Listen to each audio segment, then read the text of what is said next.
Did you catch Reform UK's newest MP on Question Time this week? I'm afraid it's disingenuous to suggest that these young men who are coming over here do not represent a disproportionate threat to women and children. That is statistically the fact. Alright, let's play this game, but first let's start a bit closer to home. At the last election, the Reform Party managed to get 5 MPs elected to Parliament. One of those 5 was convicted for kicking his girlfriend and sent to jail. Another one of those 5, Richard Tice, said that kicking his girlfriend doesn't matter. Another one of those 5, Nigel Farage, said that that conviction was irrelevant. And another one of those 5, Rupert Lowe, said that James McMurdoch, despite being convicted of kicking his girlfriend, should be put in charge of an inquiry into the safety of women and girls. So when we're talking about percentage threat to women, one of the 5 MPs that the Reform Party got elected was directly convicted of attacking a woman, and 3 of them have overtly argued that a woman beater should be put in charge of writing the laws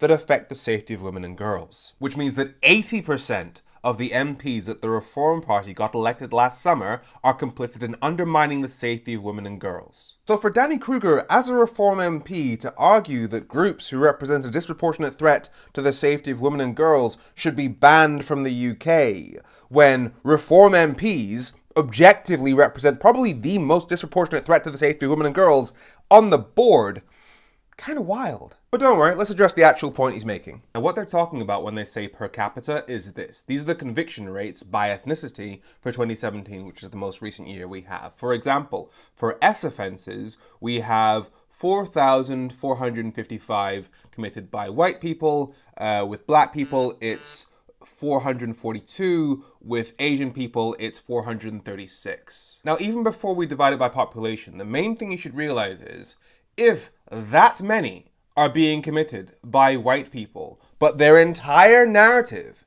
is about these brown and black people coming from abroad, then the priority is which race happens to be more rapey. It's not how do we protect the highest number of women and girls. Because if you know the vast majority of crimes against women are being committed by white people, but your priority is still to focus on the literal minorities, then you don't care about the safety of women and girls. Especially when the kinds of numbers we're dealing with here are like this. When you divide the number of convictions for Asian people for S offences by the total population of Asian people in England and Wales, you get 0.0079% of the population. Which is technically less than the number for white people, by the way. But when you do the same thing with black people, it is slightly higher. But again, these are the kinds of numbers we're talking about. But the number you should be looking at is this, that less than 1.6% of all cases of S assault result in somebody even being charged. Which means our system is set up to allow men to assault women. If you want patriarchy, proof of it, that's patriarchy. You've heard the phrase, everything is about sex except for sex, sex is about power. Well, this is that.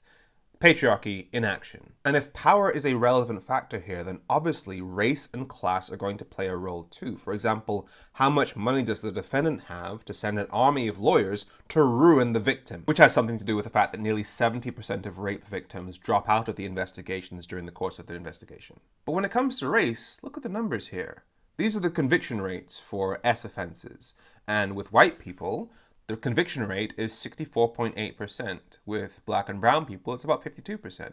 But to understand what these numbers actually say, you have to flip them a bit, i.e. what was the chance of you being found not guilty? And with white people, that's about 35%. With black people, it's about 48%. Which means that with black and brown people, it's significantly more likely that you were put in front of a judge when there wasn't even enough evidence to convict you. Add to that the fact that black people are arrested at a rate 3 times higher than white people. So when white people are put on trial, they probably did it. But when black and brown people are put on trial, it's basically 50-50. Translation, we have a justice system that far more aggressively seeks to try and find black and brown rapists than it tries to find white ones. Because it will happily throw black and brown people in front of a judge when there isn't enough evidence to convict them. Less so with white people. These are how the systems of class, race, and gender all operate to effectively decriminalize rape in the UK. While giving right-wingers the ability to say, oh look, it's black and brown people that are the real threat to women and girls, despite representing a party that is a literal threat to women and girls.